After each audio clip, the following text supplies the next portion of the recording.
Hi అండి, నేను మీ Sajida. Welcome to Sajida's kitchen. ఈరోజు వీడియోలో మంచి స్వీట్ రెసిపీని చూపించబోతున్నాను. చాలా టేస్టీ అండ్ హెల్దీ రెసిపీ అండి ఇదైతే. ఎప్పుడైనా మనకు స్వీట్ తినాలనిపిస్తే అప్పటికప్పుడు చాలా ఈజీగా ప్రిపేర్ చేసుకోవచ్చు. తక్కువ ఆయిల్తో హెల్దీగా ఇలా చేసి పెట్టారంటే అందరూ ఇష్టంగా తింటారనమాట. సాఫ్ట్గా స్పంజిగా చాలా అంటే చాలా బాగుంటాయండి ఈ పొంగనాలు. సో మీరు కూడా తప్పకుండా ట్రై చేసి చూడండి. ఇప్పుడైతే లేట్ చేయకుండా ఎలా తయారు చేసుకోవాలో చూసిద్దాం రండి. దీన్ని ప్రిపేర్ చేయడానికి ఫస్ట్ అయితే ఒక మిక్సింగ్ బౌల్ తీసుకోండి. నెక్స్ట్ ఇందులోకి 1 కప్పు వరకు గోధుమ పిండిని తీసుకోవాలి. ఇలా గోధుమ పిండిని తీసుకున్న తర్వాత దీన్నైతే ఇప్పుడు మనము పక్కన పెట్టేసుకొని మిగతా ప్రాసెస్ని అయితే చూద్దాము. సో ఒక మిక్సర్ జార్ తీసుకొని ఇందులోకి 1/2 కప్పు వరకు పచ్చి కొబ్బరి ముక్కల్ని వేసుకోండి. నెక్స్ట్ ఇందులోకి ఒక 4 యాలకుల్ని కూడా యాడ్ చేసుకోండి. ఇప్పుడైతే ఒకసారి పల్స్ మోడ్లో దీన్ని గ్రైండ్ చేసి తీసుకుందాము. ఇక్కడ చూడండి, ఈ విధంగా గ్రైండ్ చేసుకుంటే సరిపోతుందండి. మరీ మెత్తగా గ్రైండ్ చేయాల్సిన పని లేదు. సో ఇలా గ్రైండ్ చేసుకున్న తర్వాత ఇందులోకి 1 కప్పు వరకు తురిమిన బెల్లం వేసుకోండి. మనం తీసుకున్న 1 కప్పు పిండికి 1 కప్పు బెల్లం అయితే స్వీట్నెస్ కరెక్ట్గా సరిపోతుందనమాట. ఇప్పుడైతే ఇందులోకి తగినన్ని నీళ్ళని పోసుకొని ఈ విధంగా గ్రైండ్ చేసుకోవాలండి. ఇక్కడ కూడా మరీ మెత్తగా గ్రైండ్ చేయాల్సిన పని లేదు. ఇలా కోర్స్గా గ్రైండ్ చేసుకున్నట్లయితే తినేటప్పుడు ఆ కొబ్బరి తురుము అనేది పంటికి తగులుతూ చాలా టేస్టీగా ఉంటాయండి పొంగనాలు.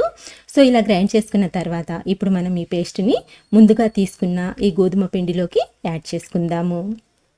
ఇలా పేస్ట్నంతా వేసిన తర్వాత జార్లో కొద్దిగా నీళ్ళని పోసుకొని కడిగి ఆ నీళ్లు కూడా ఇందులోకి యాడ్ చేసేయండి.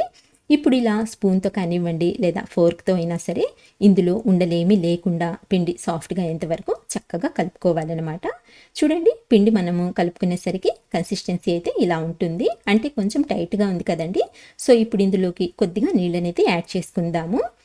నీళ్లు ఒకేసారి ఎక్కువ వేయొద్దండి. జస్ట్ ఇలా కొద్దిగా పోసుకుంటూ పిండిని కలుపుకోండి. ఎందుకంటే ఈ పిండి మనకు మరి లూజ్గా ఉండకూడదు, అలా అని మరి టైట్గా కూడా ఉండకూడదు అనమాట. మనకు పిండి అనేది రిబ్బన్ కన్సిస్టెన్సీలోకి కలుపుకోవాలి. అప్పుడే మనం చేసే పొంగనాలు పర్ఫెక్ట్గా వస్తాయండి. ఇక్కడ చూడండి, ఈ విధంగా సాఫ్ట్గా అయితే కలుపుకోండి. కన్సిస్టెన్సీ చూపిస్తున్నాను చూడండి. మనకు కన్సిస్టెన్సీ అనేది ఈ విధంగా ఉండాలండి. సో ఇలా బాగా కలుపుకున్న తర్వాత ఇప్పుడైతే ఇందులోకి మనము కొద్దిగా వంట సోడాని యాడ్ చేసుకుందాము. మరీ ఎక్కువ వేయదండి, జస్ట్ ఒక చిటికెడంత వేసుకుంటే సరిపోతుంది. ఇప్పుడు ఇది యాక్టివేట్ అవ్వడానికి 1 స్పూన్ వరకు నీళ్ళని పోసుకొని ఇంకొకసారి ఈ పిండిని చక్కగా కలుపుకోండి.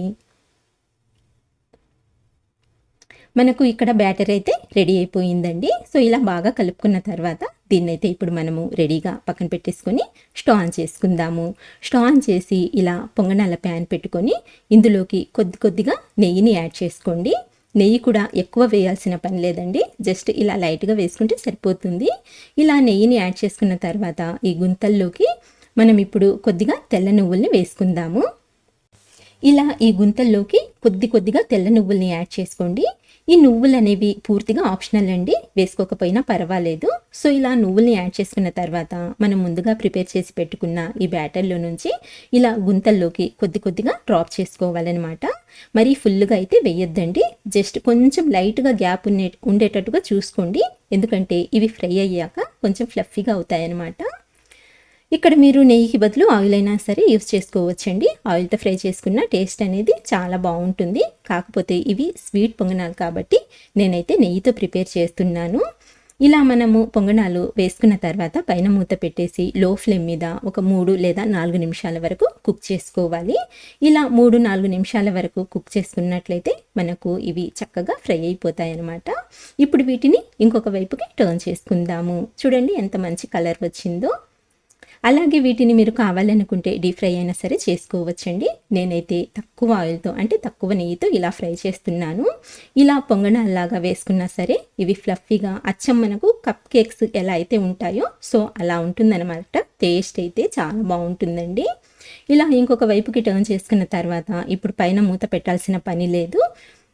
మరో 2 నిమిషాల వరకు ఇలాగే ఫ్రై చేసుకున్నట్లయితే రెండో వైపు కూడా మనకు ఈ విధంగా చక్కగా అయితే ఫ్రై అయిపోతాయండి. ఇప్పుడు వీటిని అటు ఇటు తిప్పుతూ మంచి గోల్డెన్ కలర్ వచ్చేంత వరకు, అంటే 2 వైపుల నుంచి కొంచెం క్రిస్పీగా అయ్యేంత వరకు ఫ్రై చేసుకోవాలి. గ్యాస్ని అయితే లో ఫ్లేమ్లోనే పెట్టుకోండి. ఇలా 2 వైపుల నుంచి మంచి కలర్లోకి ఫ్రై చేసుకున్న తర్వాత ఇప్పుడైతే మనం వీటిని ప్లేట్లోకి తీసేసుకుందాము. అంతేనండి, చాలా ఈజీ. అప్పటికప్పుడు కేవలం 10 నిమిషాల్లో అయితే మనం వీటిని ప్రిపేర్ చేసుకోవచ్చు. టేస్ట్ అయితే చాలా బాగుంటుంది. పిల్లలకు ఈవినింగ్ స్నాక్ లాగా చేసి పెట్టినా సరే చాలా ఇష్టంగా తింటారనమాట. చాలా బాగుంటాయి, అలాగే హెల్దీ కూడా. సో తప్పకుండా ట్రై చేసి చూడండి. అలాగే ఫ్రెండ్స్, చూశారు కదండి ఇవాల్టి రెసిపీ. నచ్చినట్లయితే లైక్ చేయండి, షేర్ చేయండి. అలాగే మంచి టేస్టీ రెసిపీస్ కోసం అయితే మన ఛానల్ని మర్చిపోకుండా సబ్స్క్రైబ్ చేసుకోండి. ఇంకొక మంచి వీడియోతో, మంచి రెసిపీతో మళ్ళీ కలుస్తాను. అంతవరకు బాయ్ అండి. Thank you for watching.